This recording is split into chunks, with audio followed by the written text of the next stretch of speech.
This podcast is proud to be part of the TalkSport Fan Network. TalkSport.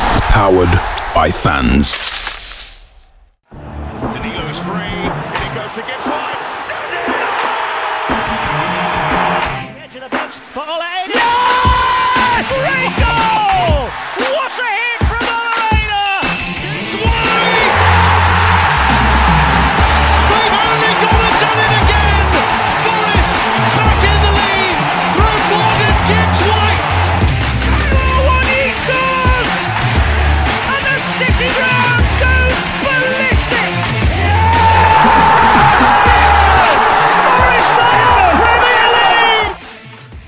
Hello and welcome to this edition of Red Side of the Trent, here to preview with a Forest fan for Southampton away. I'm joined by Alex Papadopoulos. I've said it wrong probably already, Alex. How are you first of all, mate? I'm really good, mate, and you said it even better than you did in rehearsals. Yeah, really well today, mate. How are you? Yeah, good, thank you. Obviously, weekend has come and gone. The meltdown and the overall hindsight of the weekend has gone. What did you make of the Southampton game, of the Bournemouth game? I'm getting all the South Coast cities wrong. Yeah, do you know what? It's a funny one. You know, first game of the season. There's so much emotion riding on that game. It's at the City grounds, and I think that it's been for the first time in a long time. I think us Forest fans have sat there and watched what the club's been doing over the summer and actually applauded it and really felt that there's a true north that the club's working towards. So to see some of that manifest on the pitch, and I say some of it for a reason, of course, because there were some good bits, definitely some good bits, and there was some bits that we're hoping aren't going to keep rearing their heads. I thought, on the whole, it was a good performance. I came away from it feeling quite positive. I think Bournemouth are a good side, and I think that if we can play like that for most parts of that game, if we can keep that performance level for the majority of the games that we play this season, I think we're going to be absolutely fine. But a good game in all, but obviously haunted by the fact we almost conceded another corner, which I think we just need to stop holding our breath whenever a corner, because that's certainly, we are, as fans now, because we're manifesting any time the team gets... The opponent gets a corner and we're just like, for goodness sake. My brother will be texting me, Ben, that's a corner, by the way, and we're just hoping it's not going to go in. But yeah, good things, bad things. I think the transfer window's not closed yet, so more to come from us, I think, but not a bad opener. I mean, I despise zonal marking to a T.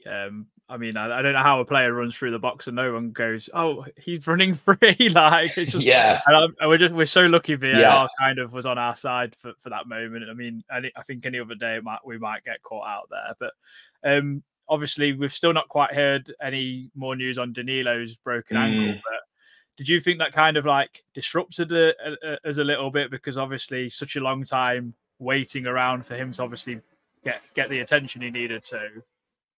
And then we bring on Yates, obviously, and then I think the game kind of got a bit of a lull, because it was like, well, that kind of buzz of the first game of the season kind of goes when something so shocking happens. Absolutely, and I think the players did really well to keep focused, and I, for one, expected a little bit of a performance dip. But I think Yates came on, and I know that there's going to be people listening to today who absolutely hate him, but he. To use the thing that everyone says, he bleeds red and white, and that doesn't make you a good player, but he really gives everything. And I think his performance levels on Saturday actually matched the passion that he normally brings as well. I thought that was probably the best game I've seen him play, and ever, I'd actually say, because he's had good games in the Championship, and he's had not bad games in the Prem, but I thought on Saturday he was brilliant. I think that we saw the stats of progressive runs. He did incredibly well in that respect, and really allowed, Sangare to do what he's good at, and for Yates to get up. But I suppose all we can do is hope Danilo is not out for as long as was first hoped. I think I saw something the other day saying potentially 3 months. Did you see that too? I saw from Bruno Andrade, who's like a journalist. I'm not sure where he's actually from, if he's from Portugal or Spain or Brazil. I think he's from Brazil, actually. He was saying like it could be 8 weeks, which would be like staggering. I'd be shocked if it was that short. Yeah, 3 months would be like the worst case scenario, I think, from something like that. I mean, it was bad. I mean, to be honest, Adam, like, you know, when any of us who don't work in sports science or medicine give any kind of estimation for how long a player is going to be out, let's just be totally honest. The only thing that's on our mind is Football Manager, and just roughly trying to, broken ankle, could be 8 weeks, could be longer. I don't know. I mean, he's a great player. We're going to miss him. I hope he's back sooner. I think he started the game really brightly as well, to be honest. And that is a shame. We're going to miss him, but it is a department where we do have options, and I think we have good options too. Yeah, I mean that conversation will come up a little bit later when we talk more about Southampton. I just want to keep on with the Bournemouth trail. There was a lot of, like, I think online and on Twitter, I don't know if you probably would have seen it as well, a lot of like kind of a bit of a meltdown of like, and I think it was more of a disappointment of how the goal came rather than like, I think people thought as well like, oh, we didn't really show enough. And then the stats have come out and we've had the most shots on target in the league this weekend.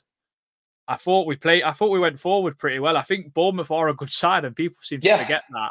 People forget that they are way ahead. They are way ahead of us massively. And I think if I remember rightly, I think out of the last 10 Prem seasons, they've been in 8 of them. And you know, we played them off the park for periods of that game. And you know what? This isn't going to be an exercise in me, you know, beating Chris Wood, who let's have it completely right for a second. Chris Wood kept us in the Prem last year. That's a fact. You can touch on other players. Yes, he scored, but did he do anything else? And I know that seems really... He was terrible. He looked like a competition winner for half of it. You know, it's like he's just won a raffle to play number 9 for Forest. Look, I love the guy. He seems like a good guy around the dressing room. He seems like a really good bloke that you want playing for Forest. I think in that position, it was really, really obvious that we needed someone who could not just play with their back to goal, which I don't think Chris does brilliantly, by the way. I think he is I think Sean Dyche said years ago that, you know, despite looking like a target man, he actually isn't. He's a bit of a poacher in the box. I wouldn't say a fox in the box. I hate that term, but you know, he's there for the second ball. And he's quite good at getting on it, exactly how we did on Saturday. But I think his general play, you know, there was a moment I think when Yates took the ball and did this lung-busting run through the centre of the pitch. And I mean, when Ryan Yates is like overlapping you, you know, you've got to be. I mean, he looks like he's running in toffee for half the time. I mean, he is a slow chap. What we need, and I'm sure we'll talk about it, you know, because we've been linked with a few players recently. We need someone who's technical, who can play up front, who can do a bit of everything, can run it behind, can get the ball. But that was the biggest thing. I think if we had a player like that playing against Bournemouth, those sort of endless triangles of, you know, Joga Benito that were playing on the left side of the field, just get it to someone who's willing to have a shot, get it on target. You know, I think if we had that, I think we would have come away 2-1 winners, to be honest. Yeah, and I think people seem to forget that actually some of our build-up play was really, really neat and tidy, and kind of like you thought like people have like really got to grips with each other. Like there's an obvious connection between Gibbs White and Hudson-Odoi, Aina, obviously Elanga when he kind of drifts over to that side, which is how the goal kind of came about. Elanga drifting over to the left from the right because he wasn't quite getting in it. But yeah, I think I completely understand what you're saying about Wood. Like I said it on the last pod, he couldn't hold up traffic on the M25. but at the end of the day, as Roy Keane says, he did his job because he was there on hand to tap in from a keeper spilling the ball. And he scored so many goals for him last season. He's so vital. He does go under the radar, I think, Wood. And he really does. He's an unfashionable number 9, but you know, as we saw, you know, last season he was immense. And his show reel, for if ever he decides to move on from Forest, which I'm sure he might do in the future, or maybe he'll retire with us. You never know. But his show reel for Forest is going to be amazing, and that's obviously how deceptive these YouTube reels can be sometimes. He scored some great goals, but I mean, you don't want to watch him for 90 minutes because, you know, he's comical. I actually thought that we talked about the connection that Gibbs White and Hudson-Odoi had. I was actually a bit disappointed with Callum on Saturday. I think he's a much better player than what he showed. I think that it's not my place to start coaching professional players as to how they can do things slightly differently. I don't have my coaching badges. Not many of us do. And I know that for some players, they have one trick that's impossible to stop. And we saw Callum cut in from that left side so many times and bend it in, but better teams are going to stop him doing that. And I want to see more overlapping runs on that side from Aina, who we know's got pace. I also want to see Callum mix it up a little bit and not just do that, because whilst Elanga has that blistering pace that gets us out of situations, I thought he was very good before that slight injury on Saturday. But I want to see a little bit more variation to Callum's game, I think. And that will just make us a better team.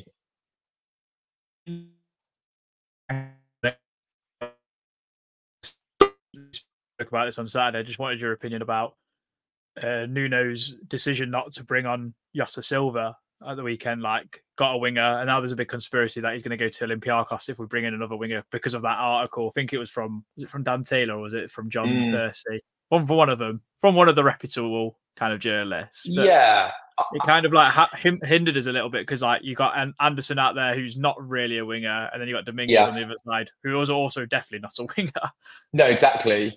I mean, for me, I personally am quite excited about the signing of Anderson this season. I think he's going to be a good player for us. I just don't think his position is on the left. I think Newcastle fans also thought his position isn't really as a left winger. And Dominguez, as we said, he's I don't know whether he played there in Argentina, but for me, he's a box to box all action midfielder. And we really lost a lot of the attacking impetus that we had when we made those changes. And I'd love to know what Nuno's thoughts were to try and remove all of the pace from our side, and whether it was to try and just be incredibly possession based, which isn't really a tenet of Nuno's style. I know we're more possession based than we were under Cooper, but that's not that difficult to do if we're being completely honest. I think with Jota Silva, Nuno has a habit of wanting to bleed people in quite slowly. And I think that we will see him probably in the cup competitions. That'll be his time to shine. I don't think he trusts him just yet.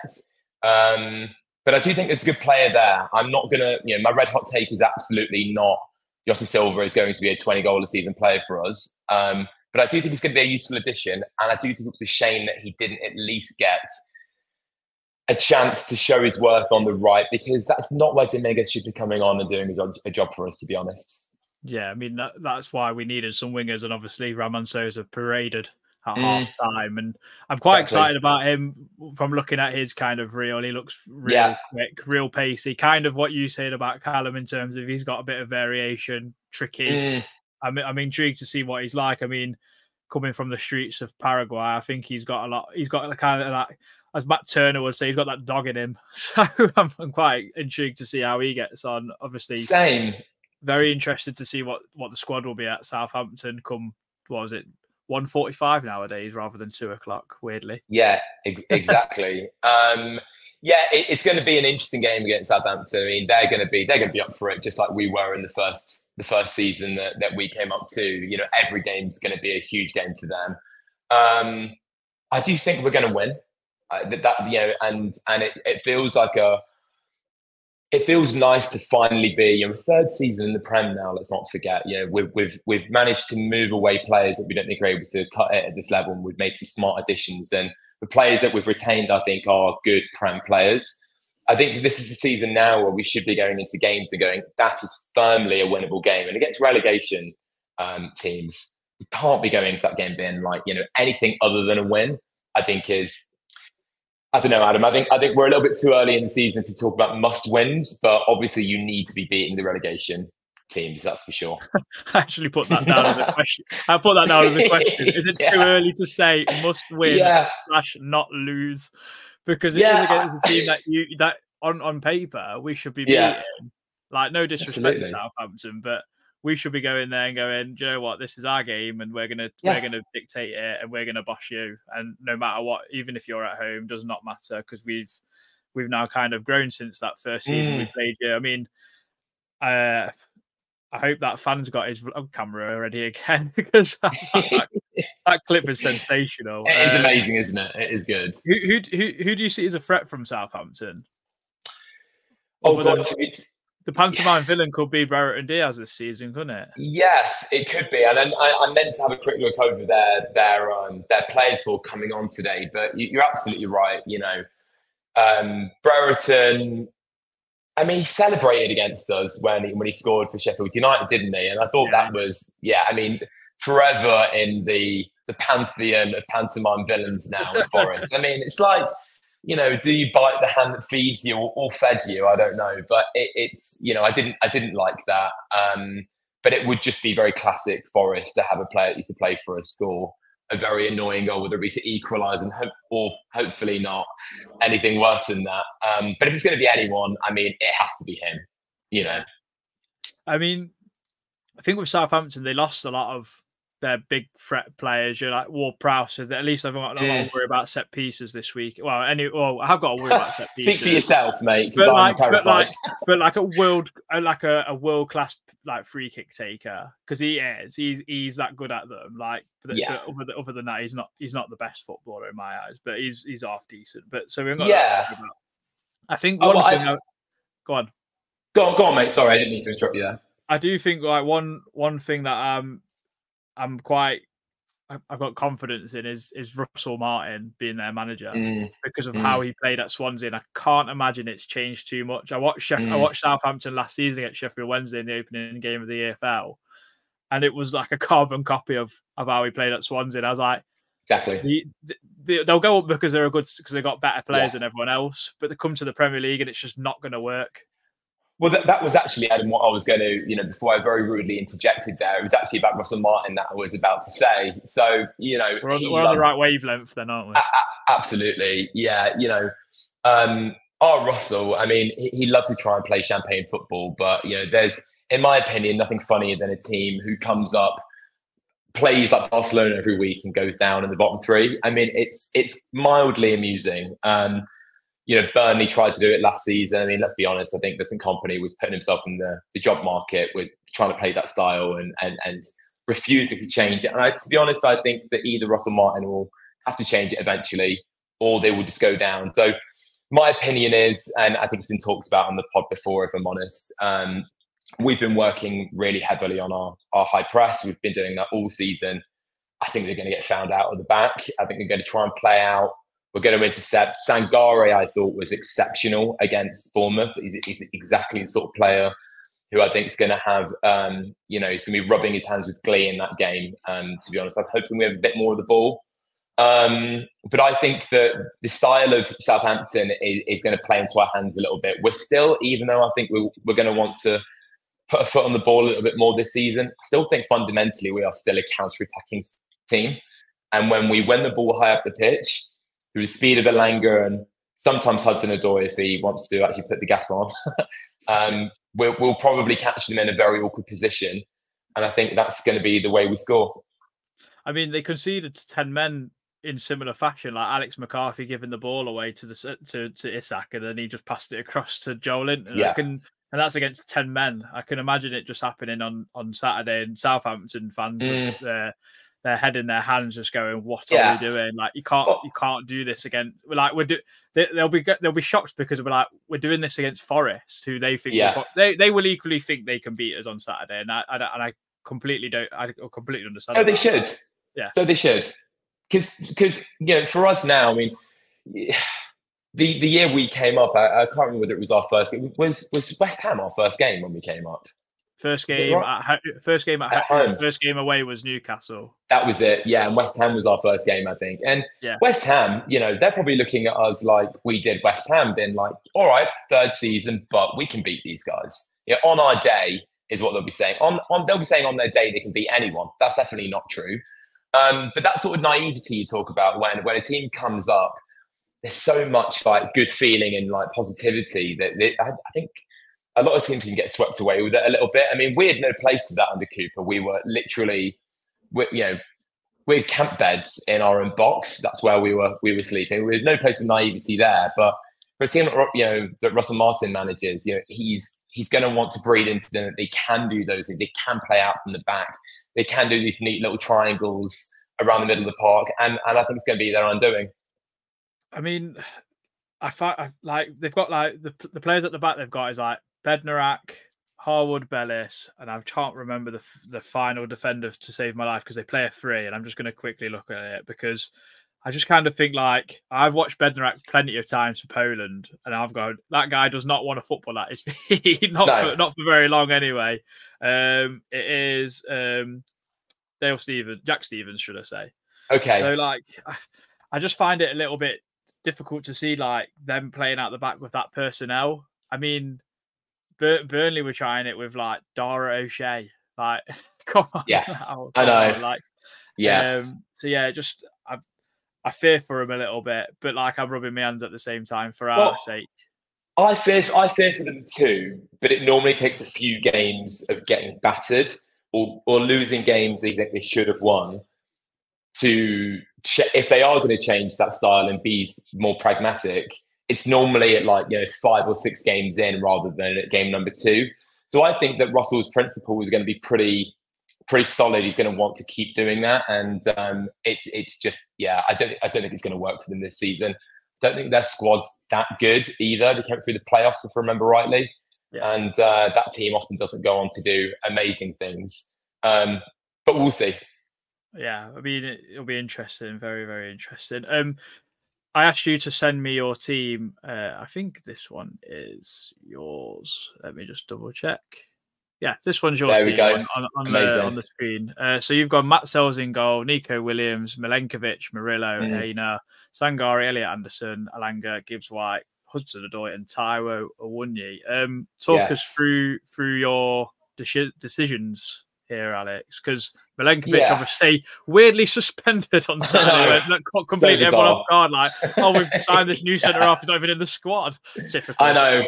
It was totally ridiculous, and it's very Forest to sign. I mean, either we're signing players who've got broken legs or already on big suspensions. And also, nice message for Omar Richards, who I think I've seen today has gone off to another one of our sister clubs, Rio Ave, with Milty Avis. I'm sure they're going to have a great time together in the sun. But yes, in terms of the lineup, I think that we talked about this a little bit off air, didn't we? I think we're in a nice position now where a lot of these players pick themselves. Matt Sells in goal, I think he's going to be the mainstay this season. I think we might see, Carlos Miguel in the cup, but I think safe to say, certainly for the first 10 games, barring any Matt Turner style calamity, we'll probably see Sells remain. I think he's done all right. I know the stats don't always tell that he's, I've seen a lot of statisticians or people on Twitter say Matt Sells is actually not a good keeper, but the eye test isn't that bad. I think he's been okay for us, to be honest. Nico at right back, I have to be honest, I don't love Nico. I think he's lacking the pace to be an elite fullback. He is powerful when he runs, he's willing, but I don't see enough of an end product. I see a lot of heart, but I don't see enough end product. But he is good defensively when he's not on a yellow card, at least, that's for sure. That really hampered him on Saturday, didn't it? It did, yeah. I mean, I think, to be honest, he was probably lucky to still be on the pitch at the end, wasn't he? Because, that was, my hands in a very Forest on a Saturday style gripped my face as soon as I saw him going for that challenge, and I thought, he's walking here. And his face said the same. He thought he was off, didn't he? Yeah. But fair play. I don't know whether the referees union have decided to sit round their evil table in a cave underground somewhere and decide this is the season where they stop hating us. But let's see. Never. No. Those meetings in caves will continue. But yeah, the centre-back partnership, that I think is a good one. That is a match made in heaven. We've got a big stopper, wins things in the air, and Murillo to kind of clean it up. I think, not a lot needed to be said about that. I think they're going to work well together, those two. Do you think it's a little harsh dropping Willy Bolly, or do you think, well, we've signed this centre off for a reason? We're just going to throw him in because we've signed him from Fiorentina, we've prized him away. It'd be a little bit stupid to go, do you know what? You've got to work your way into the team as such. Do you know what? I think if Bolly were a younger player, it might be a different situation. But Bolly he's 32, isn't he? I think something like that. Yeah, 32. He's a seasoned pro. He's been around the game. I think, to be honest with you, Nuno's going to have a conversation with him and say, look, this is our starting centre back, and you are our number 2 in that position. And I think that Bolly knows what his role is this season, so I don't think there'll be any complaints. I think Milenkovic is going to start, irrespective of that I thought Bolly had a good game. How do you think Morello's been getting on? Because I know he had a couple of wobblers in pre-season, didn't he? But how do you reckon he got on? I thought he was back to his normal self, to be honest. Saved us at the end with that challenge on Jefferson. Swept up, kind of kept it a bit more simple in terms of his passing. Like there was no long diags as such. I think Bournemouth were a little bit. They were a bit smart to it, kind of thing. I think they kind of covered their tracks pretty well with it not really allowing like wingers to get runs on him, or they'd close him down pretty quick, or try to anyway, close that space down. But he was back to his normal self. I reckon like he probably might just hate pre-season. We don't know. Yeah, I mean, I think a lot of them do, don't they? It looks pretty hellish, and I know it's a far cry from Martin O'Neill making people run up hills in Willison Park, but it's not meant to be enjoyable for some of it. But I thought he's back to his best again, and I think we'll continue to see a really good player there this season. Yeah. At left back, Aina. He's the last 75 minutes plus, doesn't he? Yeah, do you know what? He's one of my favourite Forest players. He's mine as well. On and off the pitch. What an infectious guy, really lovely chap, and a great footballer too. For me, Adam, I'm desperate to see him on the right. I really want us to get a left-sided fullback with the same qualities that Arna does. I think it's going to give us the balance going forward that we really want. But that isn't the case at the minute, and so Arna, I think, has done a very good job there last season. I think he will probably, unless we sign a left back, which I know there's talks of Alex Moreno coming in. I think he will be my starter on Saturday, and will probably be that going forwards. And into the midfield, on Twitter, I see all sorts of people, do post their 11s all the time. It's amazing how creative people can be. You see all sorts of formations. You've never understood. If you know that a manager plays a certain formation, why are you picking the Christmas tree? Nuno is not going to play a Christmas tree against that. We're like, well, actually, we can get all of our players in. If we play this, we can get all rubbish. We're not going to. We're going to play 4-2-3-1. We're going to play 3 back against the big 6, and that's it. And I think in that midfield too, Sangare is a must. He was excellent I'd say until he came off. That's the player that we signed. I'm really excited about him this season. Hopefully he stays fit. And the one which I don't think it's a wild card, but when I saw the highlight reel of Anderson when we were linked with him, and we saw a lot of people saying he's a number 10, a lot of people saying he's a left winger. And to be honest, mate, all I could see was an attacking number 8, which is exactly what we need. And Lewis O'Brien is signed for that exact reason. And less said about Lewis, the better. Good luck to him in LA, by the way. What a place to move to. But and it's certainly sunnier than Nottingham will ever be. But I think Anderson presents us with a really big opportunity there to become a team who is comfortable on the ball, is able to drive up the pitch from deep, not just waiting in a low block constantly. There were times in pre-season we were watching Anderson, and the way he receives the ball and moves it, there's something a little bit, and I know I really hate doing this because when you see fans compare different players who look vaguely alike. You see a lot of people being like, "Oh God, I see a bit of Ross Barkley in him." Yeah, I've said it. I've said it too, and whether that's his confirmation bias, who knows? But there is something in there where it's like, I love the way that he gets the ball and he chases that ball immediately. He wants to get forward. And I think that against teams like Southampton, like Leicester, the promoted teams, we probably want to have a player in there who's wanting to get the ball and wanting to attack from central midfield. And I think that irrespective of the fact, because I know Yates is not in my side, I'll get to that in a second. I think Yates had a brilliant game, but I think this game is very good for Elliot Anderson to come in and have his first game. Whether or not I think it's going to happen, to be honest, if you were to push me on it, I think Yates will probably start. But I think Anderson would be my pick for those qualities that I mentioned just then. And then your three behind the striker, they absolutely pick themselves. I don't need to go into much detail about those guys. I think Elanga's going to have a good season, by the way. He's talked quite a bit about wanting to be more involved in the play and not just being this racehorse that's like primed and ready to go on the right-hand side. And, there were times in the game on Saturday where I felt like he showed for the ball a lot more. He wanted to get into the middle. He wanted to affect, attacks from deep and on the inside. And that was really refreshing to see. But I think that the three behind the striker is going to remain the same. My starting striker, I've gone for Awani. That is what I would love to see happen. Awani, I think, is a couple of games away from actually starting the game. But it is Southampton, and boy, does that guy love to score against them. Yeah, he does.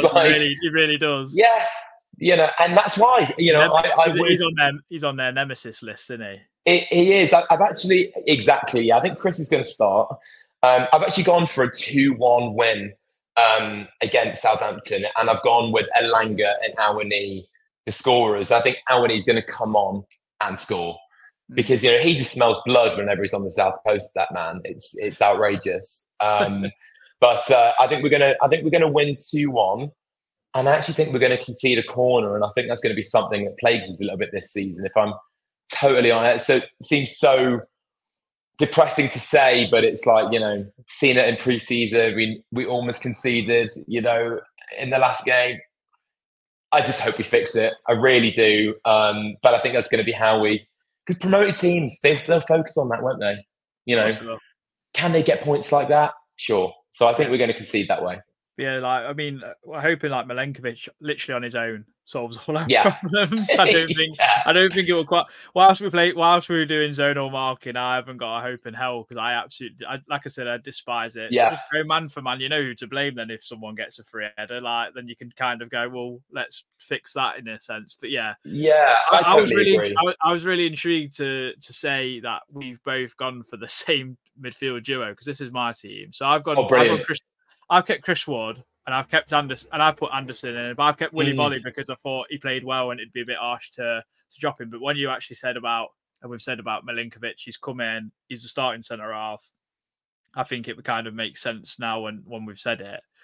I just think I'm on the same boat with you with Anderson. I just think this is a game that lends itself for us to be much more on the front foot. I think Yatesy came on Saturday because we're playing a team where they had Alex Scott and then Ryan Christie come on, but Alex Scott and I'm trying to think of the other centre midfielder's name now. Completely got lost who it was for Bournemouth. But they're both techie players. Yeah, they're all very very technical, and Yates was there to kind of get in their face and win the ball back and then give it to someone. Although an annoyance I had of him was he'd get to a certain point. So I'm like, well, get it out wide and get yourself in the box. And then he'd get 5 yards next to him and then pass it. And I'm like, well, Hudson-Odoi or Elanga were never making the run because they're clearly just hanging out wide to get the ball. Just give it to him and go. And then I think that is something that I think he will improve on that in time.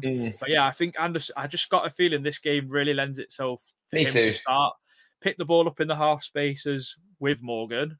And then and probably kind of work with him and drive into the box himself from deep. I think that, I think Ryan Yates often plays the game with all of the fans' comments in his head, like, oh, Ryan, he only passes backwards or he never makes driving runs. And it was almost a little bit of an un-Ryan Yates performance on Saturday. He really carried the ball the way we needed him to. And that was great, but that is Anderson's bread and butter. That is what he does, and I just think stylistically, I called this right from the very, very beginning, actually, as soon as I saw the way that Anderson picked. He's not a small player either, by the way. Lewis O'Brien was a midget. Like lovely guy by the looks of things, but he's not going to be in any basketball team anytime soon. But I think Anderson is sorry to say it again for anyone listening, but he is built like Ross Barkley. He can put himself about a little bit. He's got a bit of aggression to his game, and I like that. But the way in which he passes the ball and the way that he just very positive, he gets the ball, looks up, can I go forward? Can I drive forward? Can I play someone up? Can I do a 1-2 and get into space and move us up the pitch? Him and Morgan together, I think, is a match made in heaven. They're going to really like playing off one another. And we saw that in pre-season a little bit. And we saw in pre-season sometimes where Anderson would assume that more attacking position kind of in the midway of the opponent's third half, and Morgan would drop deep to receive, and they almost sort of rotated in that fashion. I think that is something where if we can get them doing that, we've got a recipe there that's going to make those players very hard to work. It's going to make it very difficult to beat, I think, when you've got two dynamic ball players in the middle of the park. Because the only one I feel sorry for in all of this is Nico Dominguez, who I think is a fantastic little player. And if I'm perfectly honest, despite how much I really like him and knowing how PSR is, I think he's going to be another Moussa Niakate next season if we need to clear people off the wage bill, and get some funds, because for a player of his quality, he's not playing as much as he should be, and that's a shame.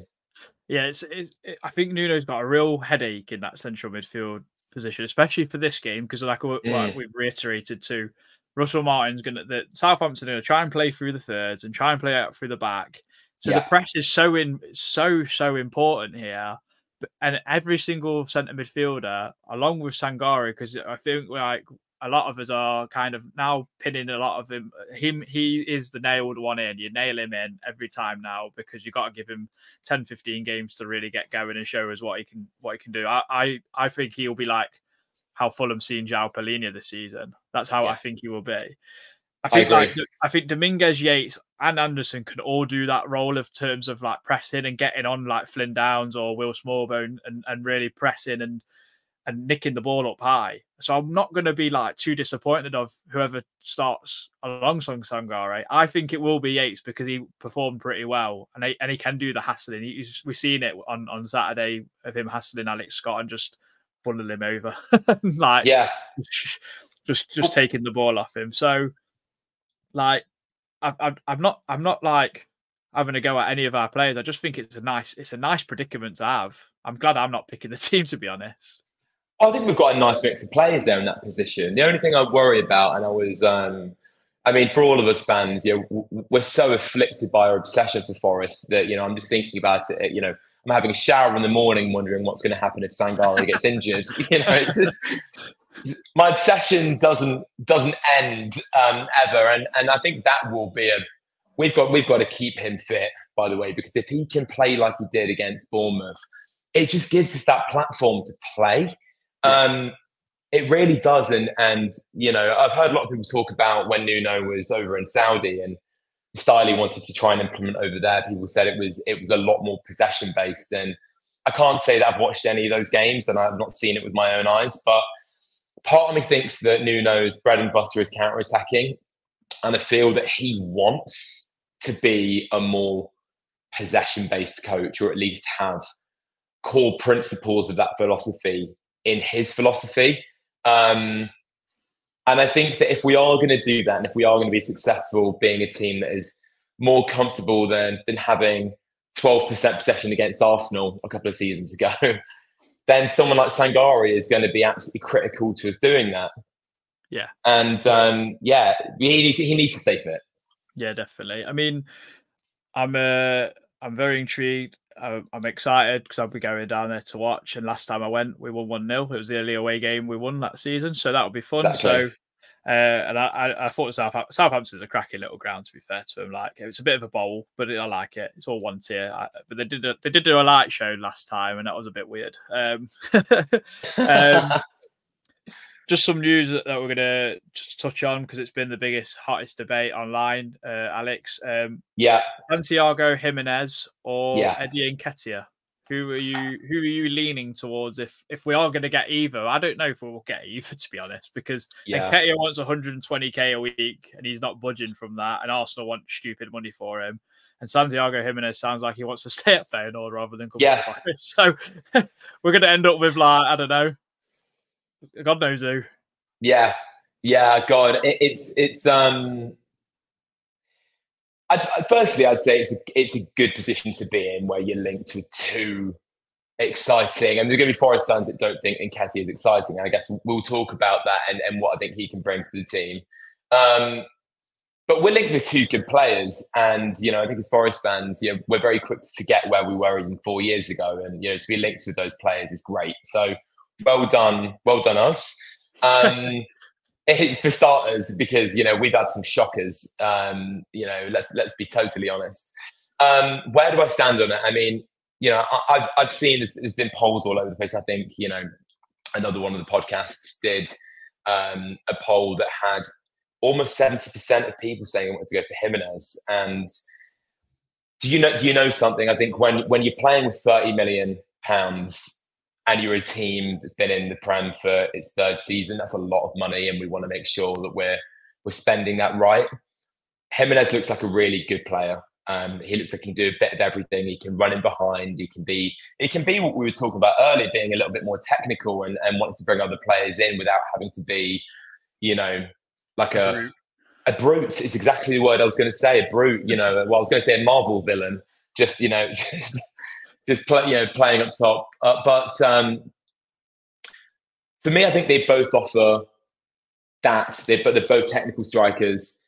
I think for the price that we're being asked, I'm starting to sway towards Nketiah. And I don't know whether that is because we've heard today that Jimenez is saying, I think I'm actually fine saying it for Feyenoord now. I think, to be honest, players that have come from the Dutch league, they're either great or they're rubbish. And £30 million is a lot to flip a coin on, to be honest, because we know the Eredivisie isn't brilliant. I thought Lars Veldwijk was going to... No, but I remember the day very, very well. I was sitting in my back garden talking to my little brother, and we watched this show reel together. And I said, this lad, mark my words, he can do everything. We're going to the top. And of course, he couldn't even hit barn door. I mean, he scored one goal, I think, at Millwall away. And that was one of his final games. I was at that game, and he went absolutely mental, as he should. But, you could either be come from the Eredivisie, you can be a complete disaster, or you can be Luis Suarez. And which one are you going to get? Who knows? But for me, I think Nketiah is a good age. I think he's just turned 25, hasn't he? So he's still got a lot of years ahead of him. He's come from a team like Arsenal. Not getting in the Arsenal team is not a bad thing. They are a great team. They're consistently finished second behind potentially the best team that's ever played in this division. Arteta really likes him. He can do a bit of everything. Yes, okay, it might break our wage structure, but as professional players, that the striker, when he comes in, they're going to get paid the big bucks. Their job is to put the ball in the back of the net. And we might have to go in and say, fine, 120, we'll match that. We'll give you a 4-year contract and we'll spread that money across the 4 years. For me, I'd go Nketiah. We've not seen the best of him in an Arsenal shirt. People talk about the number of games that he's played, but I think I saw something the other day that I think it was 39 starts, 20 odd goals or something like that.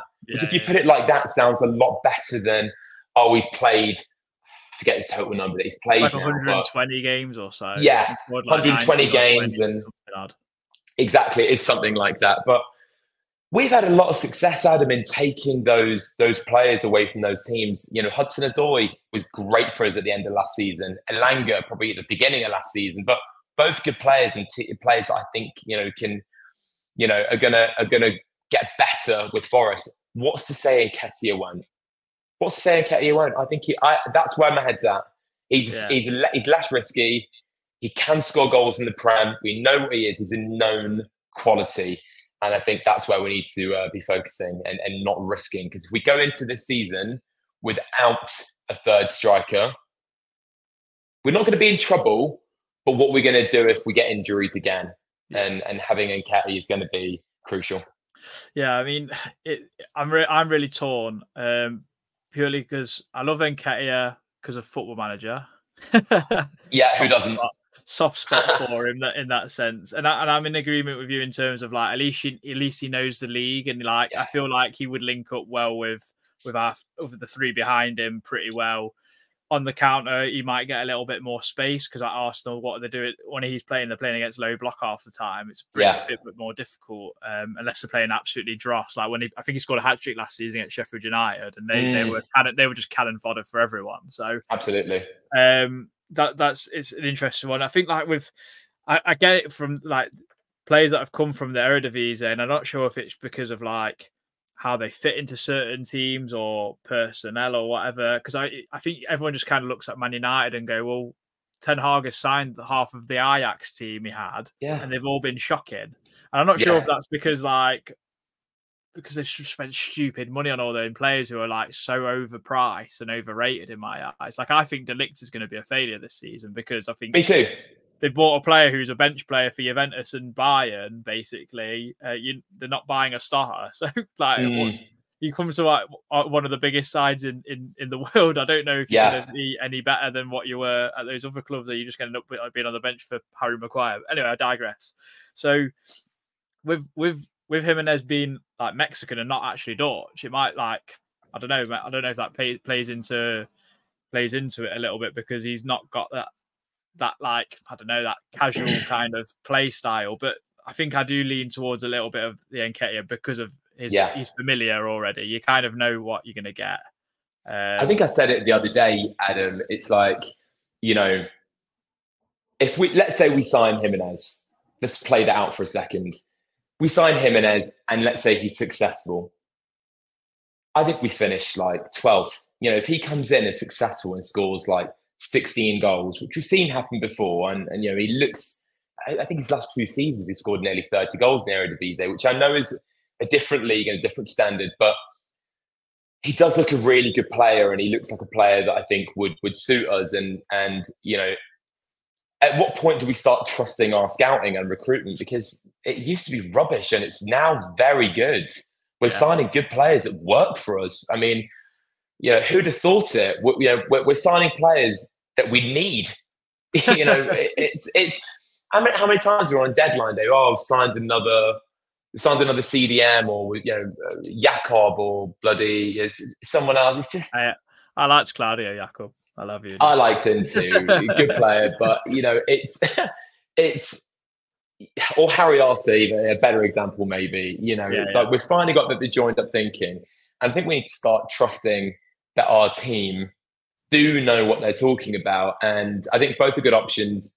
If we get Jimenez and he has a good season, he'll score between 13 and 16 goals and we'll finish higher up than we will do if Nketiah has a good season. If Nketiah has a good season, I think we'll finish like 13th or 14th. Yeah. I think that's how we play it. I think what I like with both of them, and I think this is a telling thing, and because of what Nuno was trying to do in pre-season with a higher press, both of them offer that instantly. Like I love Taiwo and I love Chris Wood, but neither of them are pressing strikers really. Taiwo probably edges it a little bit more, but even so, I don't think he's like high intensity press striker kind of thing. Like he's more of he's faster over a longer distance, and he like that goal against Man United where he burns Rashford because he's already got like a 10-yard like power up before he runs past him. Well, so I mean, he takes like 3 junctions on the M1 to get to 60. I mean, he is like his top speed is enormous. I mean, he's a flat track bully, isn't he? As soon as he gets up to pace, but he's not the quickest off the mark. But yeah, we do need someone who can kind of threaten in behind. But I think the biggest thing with Taiwo, I know he's not 100% fit yet, but we've seen it during this whole time. The bloke is knackered very, very quickly. It's like just signed Anthony Joshua to like start for number 9 for us. I mean, it's just if you watch, some of Anthony's first games, and this is not a boxing podcast, but he used to be absolutely knackered by the 5th, and that's exactly the same way that I see Taiwo. He's so big. I mean, imagine carrying that frame around, being able to do all of that. You are going to be knackered, and that's what that's where I think that that Taiwo can be a real force for us this season, is coming on at 60 minutes and just saying, give us everything you've got. And when he does that, and he's got, he knows there's only half an hour left. He's great. He's great. He's fantastic. Yeah, I think also with like you said, like I think we've touched on this as well. Like Wood's hold up on Saturday was questionable. So like, I think I'd trust Jimenez or Nketiah to drop in the hole a little bit, lay the ball off, get it out wide, and then just kind of like trot into the box, and we build up from there. Whereas like Wood gave the ball away so many times with such simple things, and you're kind of just like pulling your hair out like a little bit, because he isn't that bad sometimes on the ball, but then like another time you like you said, like raffle ticket winner kind of competition winner. Yeah. So yeah, it's a big one. Obviously linked with Alex Moreno. We've been linked with Truffert from Rennes as well at left back, and Matt Targett today. And Matt Targett, please God no. Yeah, the guy's barely played. Like I'm sorry, but like Newcastle would be having our pants down again. Yeah, I agree with that. So they've had our pants down enough. To be completely honest, they really have. We should keep our pants exactly where they are for the time being. Alex Moreno, I would have. By the way, he's obviously a player we've been linked with in the past. So and I go back to the recruitment piece. I think the recruitment team do know what they're talking about, and Sirianos, has come in and he's masterminded, this team. He's really put something very special together. I think it's something we're going to keep building. And he's a player that Sirianos really likes, clearly. And, if Sirianos likes him, then well, guess what? So do I. If he thinks he's going to work in our team and he gets up and down, I saw him a few times with Villa last season, actually, and he does want to be in the opposition half, doesn't he? He does want to attack and put crosses in, and maybe that's what we need. And we talked about that at the beginning of the show, didn't we? We need someone. I think I'd love to see Aina on the right and maybe Moreno on the left, and just have that balance going up. Because I love Nico, but he's not Aina, and I don't think he's necessarily the type of fullback that would have starting for us. I don't know what your opinion is on that specifically. It's a difficult one. I thought like we said, Nico was really good until he got the yellow card, and then he was just a walk-in red from then and on, and he got lucky. We said this on Sunday when we did the review of the game. Like, it was just Michael Oliver was so inconsistent. It was Lewis Cook, that's why. So Lewis Cook was the other centre mid, and he was just he should have got booked like ages ago in the game. I think he committed like 5 fouls before his first yellow card, and it was just like a absolute how does this happen? Like, you're one of the best refs in the league, and you've got two basically decisions horribly wrong. But I mean, they've got form for that, haven't they, Adam? It's not like it's not like we're going in shocked that officials have made a blundering error. It's just part of the course, isn't it? I know this is a Forest pod, but did you see what happened at Everton? I don't know if that's true or not. I don't know if someone's manipulated that footage. So there's a video of I think it's Anthony Hooper going over to look at the VAR monitor, and the incident's not even on the monitor. It just says VAR. There's nothing actually. He's not actually watching the incident. I don't know if someone's manipulated it or what, but I wouldn't put it past him. I wouldn't put it past them either. But I mean, it's. I mean, the whole thing with VAR. Last season we've done that conversation to death, haven't we? Really. I don't believe that there was some. The evil overlords of the PGMOL were sitting down in a cave, 100 feet underground, planning the demise of Nottingham Forest. That didn't happen. There was no conspiracy, irrespective of, Marinakis rage tweeting at half time that there definitely was. but that is how Greek football teams are run. Anyone watching this on YouTube will see I have a very Greek surname, and being a bit of a Greek football fan myself, that is the sort of stuff we expect out there. But I think if we can this season, if we can tighten up the corners a little bit, if we can have a bit better luck with the referees, and we can't be less unlucky if we're honest. We had one penalty given to us all season, and that's a car crash, Adam. There's no mistake there. That's unforgivable. People are making DVDs of the Invincible season. I want to see a DVD of all of the VAR stuff. Nottingham Forest VAR, 23, 24. That's what I want to see. So if we can tighten up in those two areas, we're going to be fine this season, mate. That'll be a long video. Yeah. It would. Some quick fire to end, Alex. So, where do you think we'll finish this season? I think we're going to finish 14th. Respectable. I think it's respectable. I think that's a good place for us to be as well. I don't think we're going to be going into games in February with our flip flops on or our sandals on, however the expression is. But I'd like us to be kind of where Crystal Palace were, where we just sort of pulled away towards the end, and with 6 games to go, where we're totally safe. That is how a lot of teams in this league operate, where you're safe with 6 or 7 games to go. That's where I think we're going to finish. I think we'll finish in 14th. We're a better team than last season. The transfer window is still open, and I think we're going to make some smart additions. I think we're going to bring in Eddie Nketiah. I think we're going to finish 14th. Cool. Will Nuno be our manager next year? Or by the end of the season? Do you think he'll still be manager? Do you know what? It totally depends on where we finish, really, doesn't it? Because obviously, if we're right at the bottom, the big guy doesn't like that. He wants to go to dinner parties and say we finished 14th. I think Nuno will be, though. I think that Nuno is a good coach, and people wrongly remember what happened at Tottenham. He was a good coach at Valencia and at Wolves, and I think that we've got a coach now we can sort of build with for at least the next couple of years from now. And yeah, I think he will be with us next year. How about yourself? I think he will, personally. Yeah, I really like him. I don't know why. Lots of people were quite cold towards it. I'm like, I don't care about that. Win football matches. I don't care. Win football matches. Do your job. I will like you when you start winning football matches. And yeah, I was quite entertained last season with how he played. I thought I was quite pleasantly surprised. Like the Bournemouth game I went to and watched Willy Belly get sent off. I go, right, well, we'll retreat. And actually, no, he changed it. We went at Bournemouth with 10 men, and we even took the lead in that game and was unlucky not to get a draw out of it. And I just thought, totally agree. You know what? Fair play to you. Yeah. Like last season under Cooper, we would have just retreated into our box. And I mean, I didn't watch the Tottenham Leicester game yesterday, but I've heard and read horrendous things that like it was bad. I won't get into that too much, but who do you think will be our player of the season?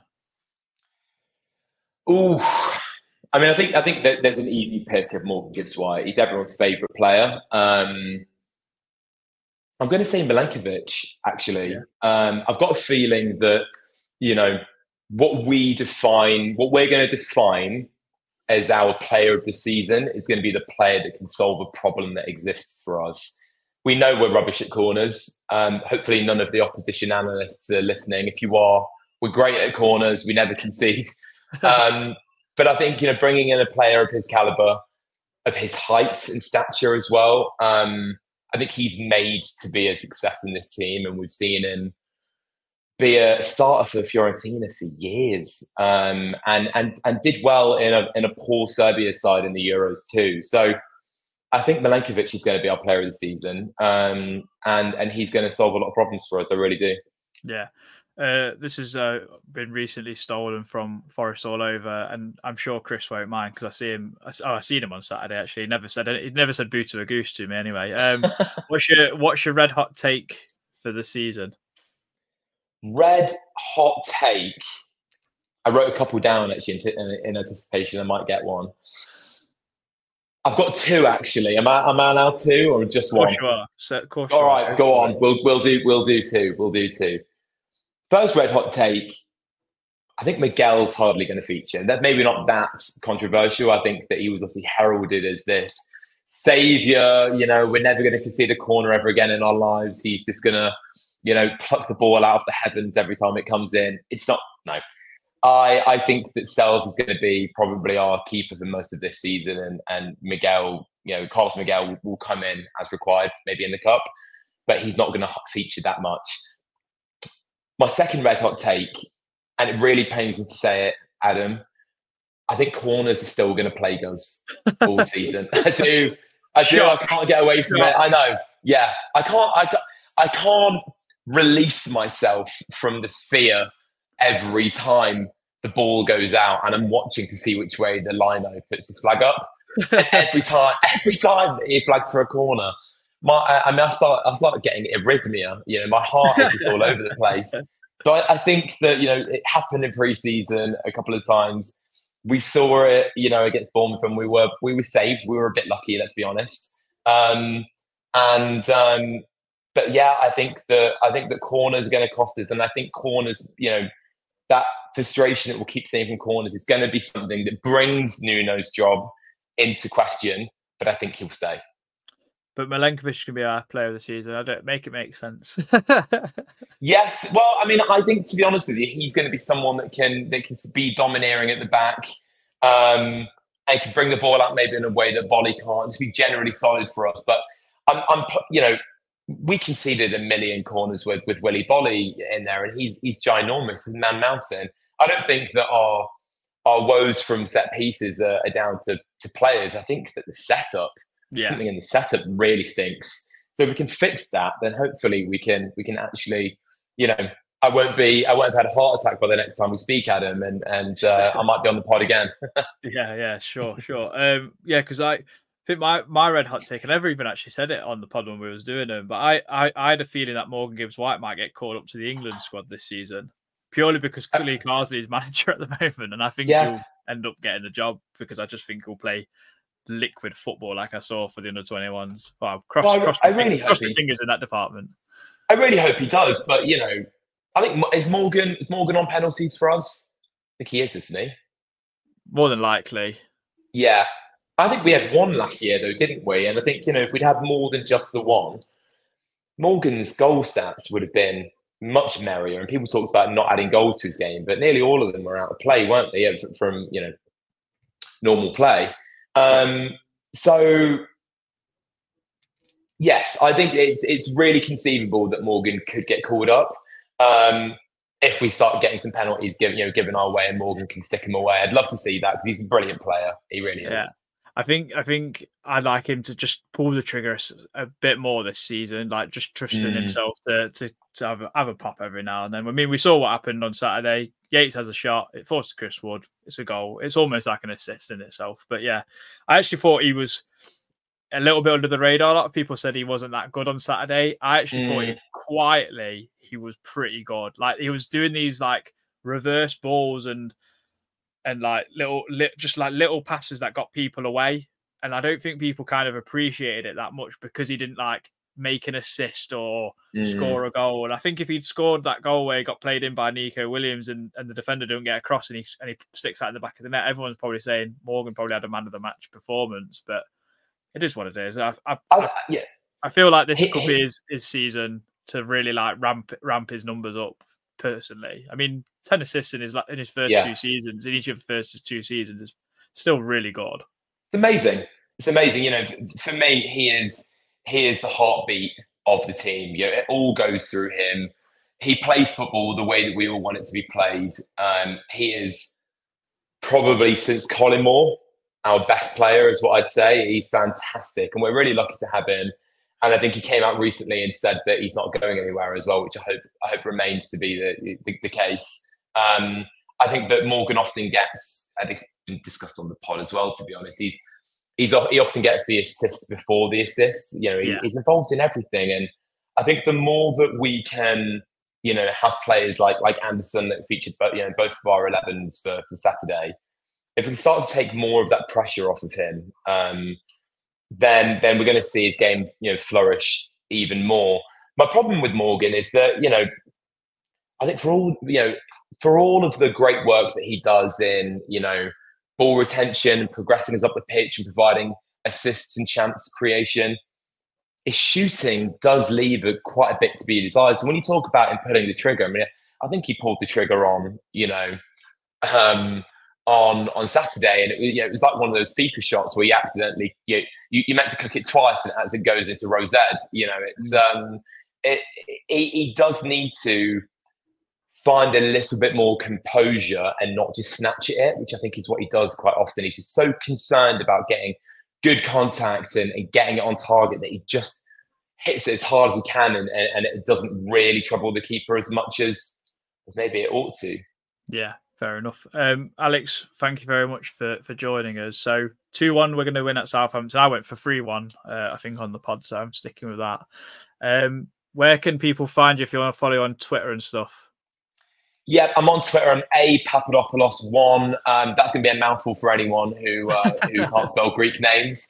I'm often posting on there anyway, just my rambling to Forest. If you see me, drop me a reply. I'm always happy to chat about Forest. And thanks for having me on the show today, mate. It's been a real pleasure. No worries. If you've enjoyed it, drop us a like, subscribe for more, and we'll see you in the next one where we will be talking to a Southampton fan about Ben Brereton, Diaz and pantomime villains and Russell Martin style of football. So yeah, we'll see you next time. Come on, you Reds.